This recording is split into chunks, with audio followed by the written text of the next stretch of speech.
India versus New Zealand third ODI series decider కింద మారిపోయింది. దీనికి కారణము న్యూజిలాండ్ ఇండియా కోడ్ క్రాక్ చేశారు. మిడిల్ ఓవర్స్లో స్పిన్ చాలా మంచిగా ఆడుతున్నారు.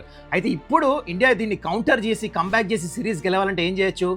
We have to find out first second ఓడిఐలో ఇండియా ఓడిపోయిన కారణాలు ఏంటి, న్యూజిలాండ్ తెలివిగా ఎట్లా ఆడుతున్నారు. దాని తర్వాత మనం థర్డ్ ఓడిఐకి వద్దాం. ఇండోర్ హాల్కర్ స్టేడియంలో ఆడుతున్నారు. ఈ పిచ్ ఎలా ఉంది, కండిషన్స్ ఎలా ఉండబోతున్నాయి, ఇండియా ప్లేయింగ్ 11లో ఏమైనా మార్పులు చేయొచ్చా, డిఫరెంట్ స్ట్రాటజీస్ యూజ్ చేయొచ్చా, player to watch out for ఇండియాలో ఎవరు ఉండబోతున్నారు అన్నీ డిస్కస్ చేద్దాం ఈ వీడియోలో.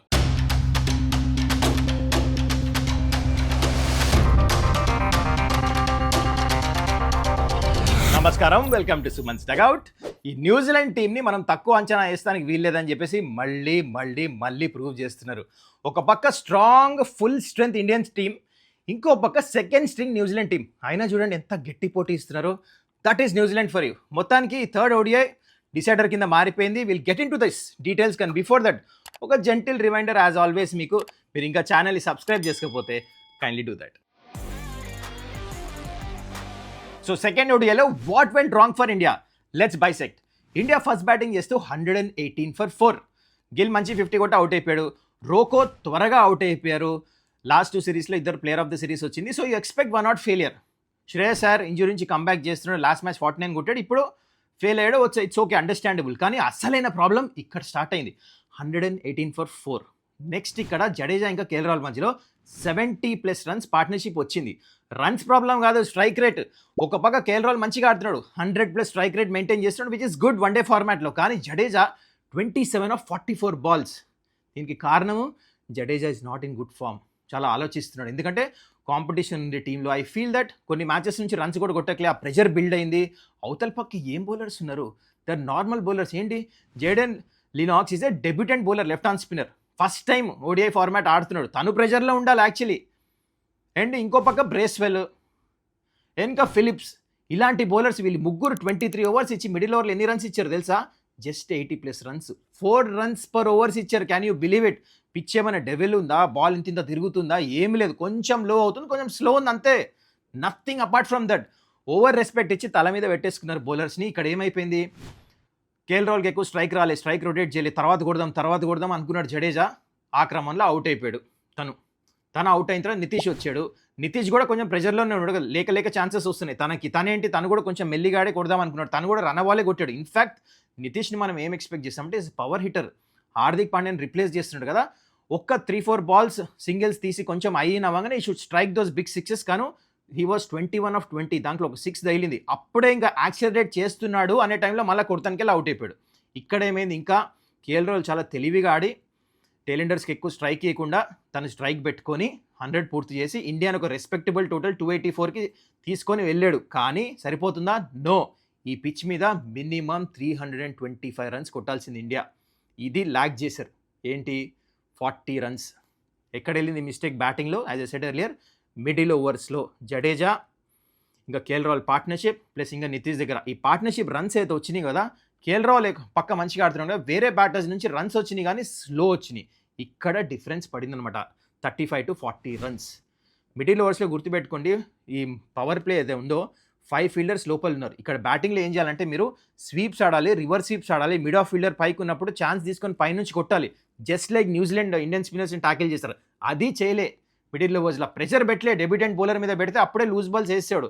అది జరగలే, రన్స్ తక్కువ వచ్చినాయి. This is exactly what happen in batting. ఇప్పుడు మనం ఇండియా బౌలింగ్ చేసినప్పుడు ఏం జరిగిందో మాట్లాడుకుందాం. సో న్యూజిలాండ్ బ్యాటింగ్ వచ్చారు. They were 46 for 2 in 12 overs. Indian fast bowlers చాలా మంచిగా స్టార్ట్ చేశారు. ప్రసిద్ధ్ కృష్ణ, సిరాజ్ మియా ఇంకా హర్షిత్ రాణా. ఇన్ఫ్యాక్ట్ ఇద్దరు ఇన్ఫార్మ్ న్యూజిలాండ్ ఓపెనర్స్ని వెనక్కి కూడా పంపించారు. ఇక్కడ ప్రెషర్ బిల్డ్ అయ్యింది న్యూజిలాండ్ మీద డెఫినెట్లీ. అయితే నితీష్ బౌలింగ్కి వచ్చాడు. ఇక్కడ ఫస్ట్ ఓవర్ డీసెంట్ వేసాడు, సెకండ్ ఓవర్లో ఒక 6 ఇయ్యంగానే కెప్టెన్ గిల్ ఆపేశాడు తన్ని. Maybe the thinking behind it ఏముండొచ్చు అంటే, ఇండియన్ బ్యాటర్స్ బ్యాటింగ్ చేసినప్పుడు స్పిన్నర్స్కి ఎక్కువ రన్స్ రాలే, సో వీళ్ళని కన్నా అట్లనే చోక్ చేద్దాము, జడేజా టైట్ వేస్తాడు, కుల్దీప్ వికెట్స్ తీస్తాడని ఇద్దరిని బోత్ ఎండ్స్ తీసుకొచ్చేసాడు. Understandable, okay. కానీ వాట్ వాజ్ సర్ప్రైజింగ్ ఏంటంటే, మళ్ళీ నితీష్ని సెకండ్ ఆపర్చునిటీ ఇలే మ్యాచ్లో మళ్ళీ ఆ 2 overs ఇచ్చిన తర్వాత. అది definitely questionable. Okay, anyways Indian spinners bowling వచ్చినప్పుడు ఇక్కడ 162 runs పార్ట్నర్షిప్ అయింది. Out of form young. ఈ మ్యాచ్ కంటే ముందు లాస్ట్ 7 matchesలో తన యావరేజ్ 4. తను ఫామ్లో వచ్చేసాడు. ఎందుకు వచ్చాడో చెప్తా మీకు. దాని తర్వాత డారెల్ మిచెల్ అయితే ఓడిఐలో నెంబర్ 2 ర్యాంకింగ్లో ఉన్నాడు. One of the best players of spin. Foot work solid use చేశారు. ఇక్కడ గేమ్ ప్లాన్ చూడండి తెలివిగా ఎట్లా ఆడారంటే కుల్దీప్ రాగానే స్ట్రాటజీ ఉండింది న్యూజిలాండ్కి. ఏంటి ఫస్ట్ ఓవర్లోనే అటాక్ చేయాలి, బ్యాక్ ఫుట్లో పెట్టాలి. ఇండియా చేయలే కదా ఏదైతే బ్యాటింగ్ చేసినప్పుడు న్యూజిలాండ్ అది చేశారు. They are ahead of the game. First ఓవర్లోనే 15 రన్స్ కొట్టేశారు కుల్దీప్. స్టెప్ అవుట్ అయ్యి 6, దాని తర్వాత ప్యాడల్ స్వీప్, రివర్స్ స్వీప్లు కొట్టేసరికి కుల్దీప్ బ్యాక్ ఫుట్లో వెళ్ళిపోయాడు. బ్యాక్ ఫుట్ అంటే ఏంటంటే మైండ్లో బౌలరు అరే కొట్టేస్తున్నారని బౌలింగ్ వేస్తాము, కొట్టక్లే అని బౌలింగ్ వేస్తే డిఫరెంట్ 2 ఆస్పెక్ట్స్. సో కొడుతున్నాడు అనేసరికి కొంచెం షార్ట్ వేసాడు, అంటే ఆ లెంత్ గుడ్ లెంత్ వేయాల్సింది ఎక్కువ బ్యాక్ ఆఫ్ ద లెంత్ వేసాడు. Is not effective. బ్యాక్ ఫుట్లో ఈజీగా రొటేట్ చేశారు. 160+ రన్స్ పార్ట్నర్షిప్. అవతల పక్క రన్స్ వచ్చేసరికి ఈజీ అయిపోయింది. ఇంకో పక్క యంగ్కి కూడా తన ఫామ్లో లేడు కానీ చాలా టైం తీసుకున్నాడు. ఆడుతూ ఉంటే తను కూడా ఫామ్లో వచ్చేసాడు. Is a talented player. Runs రావట్లే కానీ ఈ మ్యాచ్ రన్స్ వచ్చేసినాయి. మొత్తానికి పెద్ద పార్ట్నర్షిప్ డెవలప్ అయింది. ఇక్కడ ఇండియా డిఫరెంట్ గేమ్ ట్రై చేయొచ్చు. Bowling changes. Gill is a late back captain, అంటే బ్యాట్స్మెన్ మిస్టేక్ గురించి వెయిట్ చేస్తున్నాడు. రోహిత్ శర్మ వెళ్ళి మాట్లాడుతున్నాడు ప్లేయర్స్తో, గిల్ కూడా మాట్లాడుతున్నాడు. కానీ ఏంటంటే ఆ ర్యాపో కనపడలే, ఎస్పెషల్లీ కుల్దీప్ ఇంకా గిల్ మధ్యలో. గిల్ వచ్చి చెప్తున్నాడు కుల్దీప్ వినట్లే, నాకు ఈ ఫీల్డ్ కాదు అది ఇది అంటే ర్యాపో కనపడలేదు. ఇంకా టైం పడుతుంది గిల్కి. It's not so easy.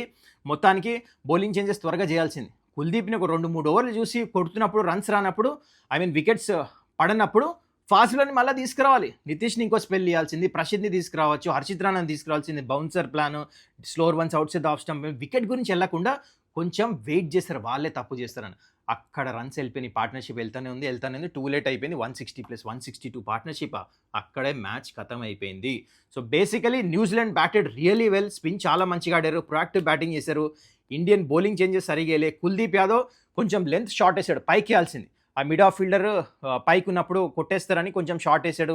ఇట్లాంటి వేరియేషన్స్ చేయలే, గేమ్ ప్లాన్ సరిగ్గా యూజ్ చేయలే కాబట్టి ఎక్కువ పెద్ద పార్ట్నర్షిప్ అయింది. అండ్ న్యూజిలాండ్ బ్యాటర్స్కి కూడా క్రెడిట్ ఇవ్వాలి, చాలా మంచి బ్యాటింగ్ చేశారు. And not to forget Prasidh Krishna ఒక క్యాచ్ వదిలేడు, అది పట్టుంటే మ్యాచ్ స్వరూపం మొత్తం చేంజ్ అయిపోయేది. డారెల్ మిచెల్ క్యాచ్ వదిలేడు. అది fielding is very important. Last few మ్యాచెస్ని చూస్తే ఇండియా ఇంపార్టెంట్ టైంలో క్యాచ్లు డ్రాప్ చేస్తున్నారు. లీస్ట్ ఎఫిషియెంట్ టీమ్ అంటే రైట్లో కరెంట్లీ ఫార్మాట్లో. Lot of things to this thing look after ఫీల్డింగ్లో మాత్రం ఇండియా. సో దీనివల్ల సెకండ్ ఓడియా ఓడిపోయారు. మరి ఇప్పుడు సరిదిద్దుకొని థర్డ్ ఓడియాలో ఏం చేయొచ్చు ఇండియా ఈ సిరీస్లో కంబ్యాక్ చేసి గెలవాలంటే? Let's talk about it. So last and final Odia ఇక్కడ ఆడుతున్నారు ఇండోర్ హాల్కర్ స్టేడియంలో. అండ్ పిచ్ విషయానికి వచ్చేస్తే this is the batting beauty. Average score వచ్చేసి ఇక్కడ 332. లాస్ట్ 7 మ్యాచెస్ ఇండియా ఇక్కడ ఆడినప్పుడు 7కి 7 గెలిచారు. So it's lucky ground for India. Toss గెలిస్తే నో బ్రెయినర్, డ్యూ రావచ్చు కాబట్టి బ్యాట్ సెకండ్. ఇప్పుడు మనం ప్లేయింగ్ 11s గురించి డిస్కస్ చేద్దాం. First let's talk about New Zealand A change చేసే అవసరం లేదు ఈ ప్లేయింగ్ 11లో. ఆల్రెడీ బ్యాటర్స్ అందరు ఫామ్లో ఉన్నారు. విలియం కూడా ఫామ్లో వచ్చేసాడు. డారెల్ మిచెల్ అయితే చెప్పే అవసరం లేదు. ఇద్దరు ఓపెనర్స్ మంచి ఫామ్లో ఉన్నారు. స్పిన్నర్స్ టైట్ వేస్తున్నారు, బౌలర్స్ డీసెంట్ చేస్తున్నారు, ఫాస్ట్ బౌలర్స్. ఇవన్నీ చూసుకుంటే న్యూజిలాండ్ ప్లేయింగ్ 11లో చేంజెస్ చేసే అవసరం లేదు. When you come to Indian playing 11, నాకు అనిపిస్తుంది ఒక్క చేంజ్ చేయాలి స్ట్రాటజికలీ. ప్రసిద్ధ్ కృష్ణ ప్లేస్లో హర్షదీప్ సింగ్ని తీసుకురావాలి. ఎందుకు నేను చెప్తా. మీకు వికెట్స్ కావాలంటే వికెట్ టేకింగ్ బౌలర్ కావాలి. Harshdeep I was surprise actually. 3 మ్యాచ్ల్లో 2 మ్యాచ్లు ఆడతాడు అనుకున్నా, ఒకటే మ్యాచ్ ఆడతాడని కూడా చెప్పాడు. లాస్ట్ మ్యాచ్ ఆడిపియాలి. ఈ match genuine wicket taker. Last match ఏమైంది, వికెట్స్ రాలే ఇండియాకి. మిడిల్ ఓవర్స్లో కానీ న్యూ బాల్తో కానీ ఎక్కువ వికెట్స్ తీసే సత్తా తిన దగ్గర ఉంది. అందరు రైట్ ఆర్మ్ బౌలర్స్ కదా, ఒక లెఫ్ట్ ఆర్మర్ ఉంటే యాంగిల్ యాడ్ చేస్తాడు, డెత్లో మంచిగా వేస్తాడు, న్యూ బాల్తో స్వింగ్ చేస్తాడు. ఎనీవేస్ ఈ ఒక్క చేంజ్ చేయాలి India. And now coming to strategies, India ఏం డిఫరెంట్ చేయొచ్చు ఈ మ్యాచ్లో. First let's come to batting. ఇందాక డిస్కస్ చేసినప్పుడు ప్రెషర్ పెట్టాలి స్పిన్నర్స్ మీద. ఎస్పెషలీ మిడిల్ ఓవర్స్లో 5 ఫీల్డర్స్ ఉన్నప్పుడు హూఎవర్ ఇస్ బ్యాటింగ్, అది కోహ్లీ అయినా, రోహిత్ అయినా, లేకపోతే శ్రేయస్ అయ్యర్ అయినా, గిల్ అయినా, కేఎల్ రాహుల్ అయినా, జడేజా అయినా, ఎవరైనా ఉండనియండి, batters they have to attack. Initially runs కొడితే పైనుంచి కొట్టండి, స్వీప్స్ కొట్టండి, ప్రెషర్లో వస్తాడు, దాంట్లో రన్స్ ఈజీగా వస్తాయి. ఇది బ్యాటింగ్లో 325+ రన్స్ కొట్టాల్సిందే గ్రౌండ్లో. ఒకవేళ ఫస్ట్ బ్యాటింగ్ చేస్తుంటే, సెకండ్ బ్యాటింగ్ చేస్తుంటే టార్గెట్ ప్రకారం బ్యాటింగ్ చేయొచ్చు. Okay, this is over. Now coming to bowling. With the new ball wickets తీయాలి. అందుకని అంటున్నా హర్షదీప్ ఉండాలి. ఒకటి సిరాజ్ ఓపెనర్స్ని త్వరగా అవుట్ చేస్తే ప్రెషర్లో పెట్టచ్చు. వీళ్ళిద్దరు వికెట్ టేకింగ్ బౌలర్స్ న్యూ బాల్తో. అండ్ మిడిల్ ఓవర్స్లో హర్షిత్ రాణా చాలా మంచిగా వేస్తాడు. Slower one, yorker, around the wicket వచ్చి లెఫ్ట్ హ్యాండ్స్కి ఎట్లయితే వేస్తాడు, బౌన్సర్స్ చాలా మంచిగా వేస్తాడు. ఈ గేమ్ ప్లాన్ ఉండాలి. అండ్ స్పిన్నర్స్ బిగ్గెస్ట్ ప్రాబ్లం ఇక్కడ, వాళ్ళు స్వీప్స్ ఆడుతారు, మంచి హ్యాండిల్ చేస్తున్నారు. అయితే ఇక్కడ ఏం చేయాలంటే నాకు అనిపిస్తుంది, వాళ్ళు స్వీప్ రివర్స్ స్వీప్ ఆడుతున్నప్పుడు స్టంప్ మీదే వేయాలి Kuldeep ball. Outside off stump వేసేస్తున్నాడు, అప్పుడప్పుడు లాఫ్ట్ కొడతారేమో అని చెప్పేసి కొంచెం ఫాస్ట్ వేసి స్టంప్స్ మీద వేస్తాము, పేస్ వేరీ చేస్తాము. దాని తర్వాత గిల్ కూడా ఏం చేయాలంటే, ఒకవేళ స్పిన్నర్స్ని రన్స్ వెళ్తుంటే బ్రేక్ ఇచ్చి ఫాస్ట్ బౌలర్ని తీసుకొచ్చి మళ్ళా కుల్దీప్ని తీసుకురావచ్చు. అట్లా కంటిన్యూస్ లాంగ్ స్పెల్ ఇవ్వకుండా మధ్య మధ్యలో బ్రేక్స్ ఇస్తే బ్యాటర్స్కి కూడా కష్టం ఉంటుంది. గేమ్ ప్లాన్స్ ఎట్లా అర్థం కావన్నమాట. ఇలాంటి ప్రొయాక్టివ్ క్యాప్టెన్సీ డెఫినెట్లీ గిల్ నుంచి we expect this last and final డిసైడర్లో. అండ్ ఆల్సో ఇండియా నుంచి what we expect is catching. Important టైంలో క్యాచ్లు లాస్ట్ మ్యాచ్ ప్రసిద్ధ క్యాచ్ వదిలించి చాలా ఫరక్ పడింది. So catches will win you matches అంటారు కదా. ఇన్ఫాక్ట్ ఎఫిషియన్సీ చాలా తక్కువ ఉంది. ఇండియా డెవలప్ చేయాలంటే ఈ మ్యాచ్ నుంచే స్టార్ట్ చేయాలనిపిస్తుంది నాకు. క్యాచెస్ తీసుకోవాలి, మిడిల్ ఓవర్స్లో బౌలింగ్ గేమ్ ప్లాన్స్ చాలా మంచిగా ఉండాలి, క్యాప్టెన్సీ చాలా మంచిగా చేయాల్సి వస్తుంది, ప్రోయాక్టివ్ బ్యాటింగ్ చేయాల్సి వస్తుంది. సో ఇది సరిదిద్దుకొని ఆడితే డెఫినెట్లీ ఇండియాకి మ్యాచ్ గెలుస్తానికి ఛాన్స్ ఉంటుంది. Now coming to match prediction. New Zealand without a doubt చాలా గట్టి పోటీ ఇస్తున్నారు, స్పిన్ చాలా మంచిగా ఆడుతున్నారు. ఈ థర్డ్ ఓడియాలో కూడా వాళ్ళని తక్కువ అంచనా వేస్తానికి లేదు. Once again I'm expecting a very close match, కానీ I personally feel India will win the series in this match.